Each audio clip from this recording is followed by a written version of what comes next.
সমস্যার সমাধান হচ্ছে না, সমস্যা বাড়ছে।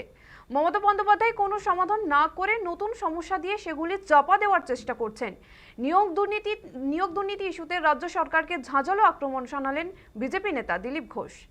আমি বলছি যে এসএসসি পরীক্ষার্থী যারা পাস করা বসেছিলেন 5 বছর ধরে, তাদের কথা আমরা ভুলে গেলাম? সেই প্রতিভাবান ছেলে মেয়েদের তার কথা কি আলোচনা? প্যারা টিচাররা প্রায় 42,000 প্যারা টিচার আছেন।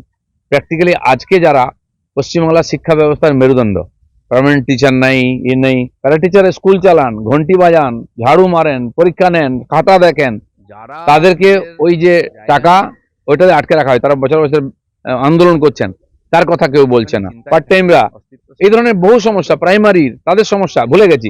এখন 26,000-এর সমস্যা আমরা আছি, কদিন পরে 31,000-এর চাকরি চলে যাবে, সেটা নিয়ে পড়বো, এদের সমস্যা ভুলে যাবো।